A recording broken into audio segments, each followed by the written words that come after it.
Hi, Diane Grant with GoodBusinessIdeasDaily.com, bringing you the third in a series of Should Ask questions regarding what is the difference between an ordinary website and a great one. And we're talking about the fact that it comes in the planning phase of your developing your website, some of the things that you need to think about and how you're going to position yourself on the internet. One of those things has to do with your call to action and how you're going to deliver your product or your service.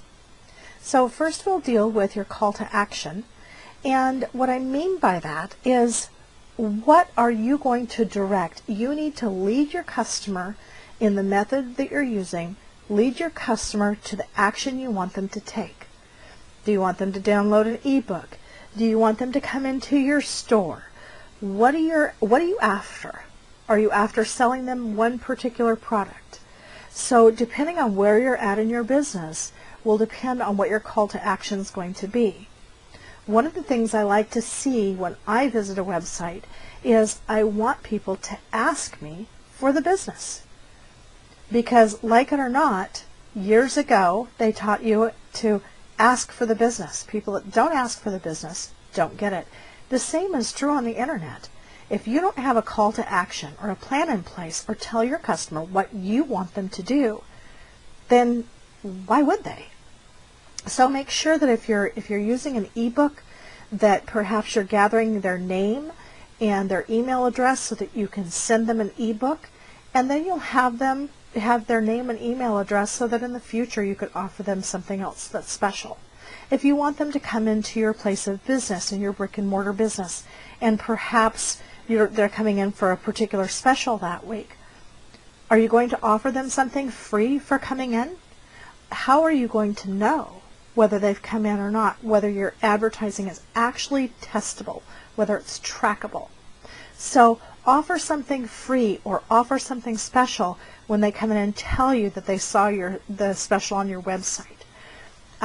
So make a call to action, make it compelling, something that would compel your customer to take the action you're asking them to do. Then there's the delivery of your product. So how are you going to deliver that? Is it something where they have to walk into a building, something they have to go get, something that's going to come in the mail, something that's going to come by email?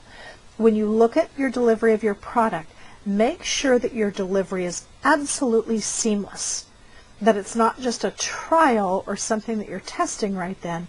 You want to make sure that everything is smooth, seamless, and professional in front of your customer. Regardless of what product you're delivering, you need to make sure that you're doing it professionally. So work out any bugs, work out any concerns that you have ahead of doing your advertising. So implement your ideas, plan to review and analyze your testing on a routine basis. Always be open to adjusting your plan. So we have something that we call plan, do, check, and adjust. Make sure you do that with everything that you do.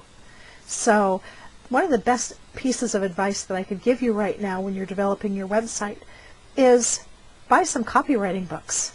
Buy a couple of books on web copy and read them and understand how to develop the language that you're going to need for your website.